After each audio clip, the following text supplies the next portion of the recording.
ప్రజాపాలన ప్రగతి ప్రణాళిక కార్యక్రమంలో భాగంగా ఈరోజు ఇస్నాపూర్ మున్సిపాలిటీలోని చిట్కుల్ గ్రామంలో చైర్మన్ మోటే సుమలత ఆధ్వర్యంలో వార్డు సభ కార్యక్రమం నిర్వహించారు. ఈ సందర్భంగా మున్సిపల్ చైర్మన్ మోటే సుమలత మాట్లాడుతూ ప్రభుత్వ ఆదేశాల మేరకు 99 రోజుల ప్రజాపాలన ప్రగతి ప్రణాళికలో భాగంగా ఈ రోజు చిట్కుల్ గ్రామంలోని 6 వార్డులను కలుపుకొని చిట్కుల్ వార్డు కార్యాలయంలో వార్డు సభ నిర్వహించడం జరిగింది. ఈ సభలో ప్రధానంగా సమస్యలు ప్రభుత్వ ఇళ్ల స్థలాల పట్టాలు రెగ్యులరైజేషన్ చేయడం మరియు అర్హులకు ఇందిరమ్మ ఇళ్లు కట్టుకోవడం చర్చించడం జరిగిందని, మొదటిది శానిటేషన్, గ్రామంలో నెలకొన్న మురుగునీరు, వీధి దీపాల సమస్య, అండర్ గ్రౌండ్ డ్రైనేజీ, తడి చెత్త, పొడి చెత్త వేరు చేసే విధానంలో గ్రామస్తులకు అవగాహన కల్పించామని తెలిపారు.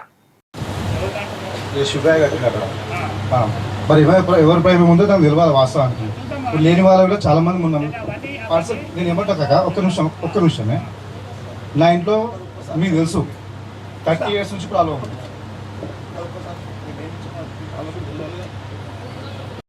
ఎంబడే రాసి మీకు సబ్మిట్ చేస్తే ఇమీడియట్లీ తొలగిపోతాయి కదా.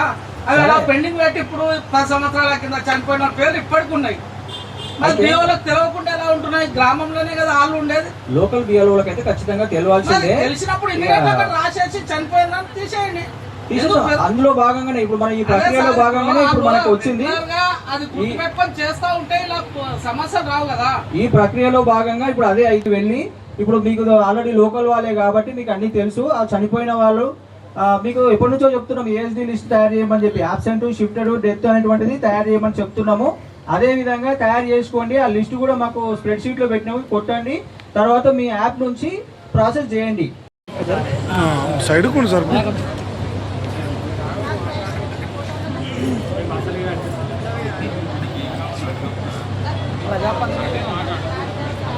తిరిగి చూసాం. మీ పర్సనల్ పోయి మరి ఊరు చూడండి, వారం రోజులు 10 రోజులు నెలకు ఒకసారి నీళ్ళు వస్తుంది. ఏంటి వాస్తవం అంటే ఇక్కడ కనెక్షన్ కట్ చేసిరు, చర్చ్ కార్డు ఇచ్చారు. మరి మన వాళ్ళు పాలన ఉన్నారు, మరి వ్యతిరేకించి ఇక్కడ నుంచి ఇస్తే బాగుండేది. కానీ అదొకటి ఇంపార్టెంట్. అక్కడ ఇచ్చిన మన కాలనీలు పెరిగినాయి, అక్కడ కూడా అవసరమే. ఎలా జరిగేది ఓపెన్ చేయడానికి దాంట్లో మెన్షన్ చేసి ఇవ్వండి. నేను మినిస్టర్ గారితో కూడా మాట్లాడి ఈ గ్రామం విలేజ్లో నీటి సమస్య కూడా తీర్చడానికి ప్రయత్నం చేస్తాను. ఇంటి నెంబర్ ఇవ్వాలంటే ఏదో ఒక డాక్యుమెంట్ అందులో అప్లోడ్ చేయాలి. గ్రామకంఠం అని మీరు ఏదైతే చెప్తున్నారో, గ్రామకంఠం పంచాయతీలో కనుక మీరు ఒక డిజైన్ చేసి ఈ గ్రామకంఠం కింద ఉంది అని తీర్మానం చేసిన డాక్యుమెంట్స్ ఉంటే మాకు ఇవ్వండి. దాన్ని మన ఎంఆర్ఓ గారితో నిన్న కూడా మాట్లాడాం, డిటి గారు ఉన్నారు కదా. మీరు గ్రామకంఠం ఏదైతే చెప్తున్నారో, ఆర్ఐ గారు అండి కొత్తగా వచ్చారు, మీకు ఒకసారి రండి, మనది పరిచయం చేస్తాం. పరిచయం చేస్తూ మీరు గ్రామకంఠం ఏదైతే చెప్తున్నారో పంచాయతీలో తీర్మానం చేసింది ఉంటుంది. ఆ మ్యాప్ తీసుకోండి, మీరు వెరిఫై చేసి వాళ్ళకు డాక్యుమెంట్ సర్టిఫికేట్ ఇస్తాను మీ ఎంఆర్ఓ గారు చెప్పిండ్రు. ఆ సర్టిఫికేట్ ఇప్పించండి, ఆ డాక్యుమెంట్ ఇప్పించండి. ఇప్పిస్తే వాళ్ళందరికీ ఇంటి నెంబర్ ఇవ్వడానికి నాకేం అభ్యంతరం లేదు, 100% ఇచ్చేస్తాను. మీరు ఆ సర్టిఫికేట్ ఇవ్వలేని పరీక్షల్లో నేను గవర్నమెంట్ జాగాని నాకు రాసి ఇచ్చేసారని చెప్తాను. ఆ పరిస్థితి రాకూడదనే ఉద్దేశంతో వాళ్ళ దగ్గర కూడా ఏమవుతుంది, ఏ డాక్యుమెంట్ లేకుంటే ఇవాళ వాళ్ళు ఉన్న రోజు రేపు ఎవరో ఒక కొత్త డాక్యుమెంట్, ఫోర్జరీ డాక్యుమెంట్ సృష్టించుకుని వస్తే వాళ్ళు ఇబ్బంది పడతారు, మనం ఇబ్బంది పడతాం. అట్లాంటిది కావద్దని చెప్పి దయచేసి. ట్యాక్స్కి మాత్రం ఇంట్రెస్ట్ మాత్రం పెంచుకుంటా పోతున్నారు. మేము పేమెంట్ చేస్తామని ఎంతోమంది కూడా రెడీ ఉన్నారు, ఆడ తీసుకోవడానికి అవకాశం లేదు. మళ్ళీ ఆన్లైన్లో డూఏ చూపిస్తుంది. మన దగ్గర హ్యాండ్తో రాసిన రిసిప్ట్స్ కూడా ఉన్నాయి, అవి అప్డేట్ లేదు. హౌస్ ఆన్లైన్లో లేదు. ఒకవేళ గ్రామకంఠం ఇల్లు, దానికి డాక్యుమెంట్ ఎందుకు ఉంటుందండి? డాక్యుమెంట్ ఉండదు కదా సార్. మీరు ఖచ్చితంగా ఇది పైనకి ఎక్కడ తీసుకెళ్తారో లేదు సార్. ఇప్పటికే 2 years దాటిపోయింది. ఎన్నో గ్రామకంఠం విలేజ్లు మాత్రం వాటిని ఆన్లైన్లో ఎక్కించండి. నీకు ఒకప్పుడు మన గ్రామ పంచాయతీ ఉన్నప్పుడు ఒక 500-1000 రూపాయలు వచ్చిన హౌస్ ట్యాక్స్ ఈరోజు 5000 దాటి వస్తుంది.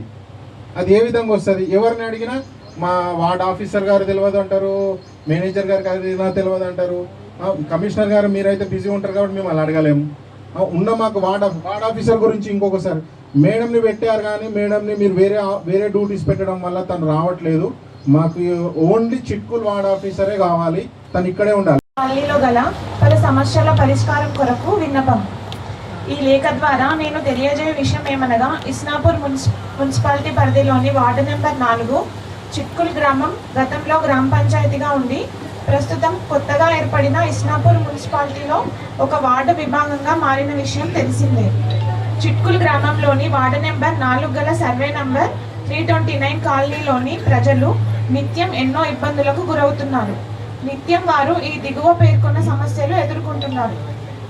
ముఖ్యమైన సమస్యలు: ఇంటి పన్ను మరియు ఇంటి నంబర్.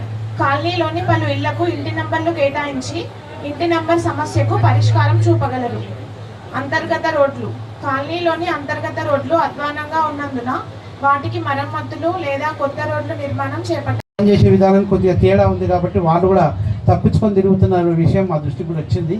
ఇప్పుడు దానికి సపరేట్గా మన కౌన్సిల్లో తీర్మానం తీసుకొని కొత్త వారిని కూడా అపాయింట్ చేస్తున్నాం. మనము అపాయింట్మెంట్స్ కూడా అంటే వాళ్ళను అవుట్సోర్సింగ్గా తీసుకుంటాం, కాంట్రాక్టర్ ద్వారా తీసుకుంటారు. అది గవర్నమెంట్ నుంచే పర్మిషన్ లేదు.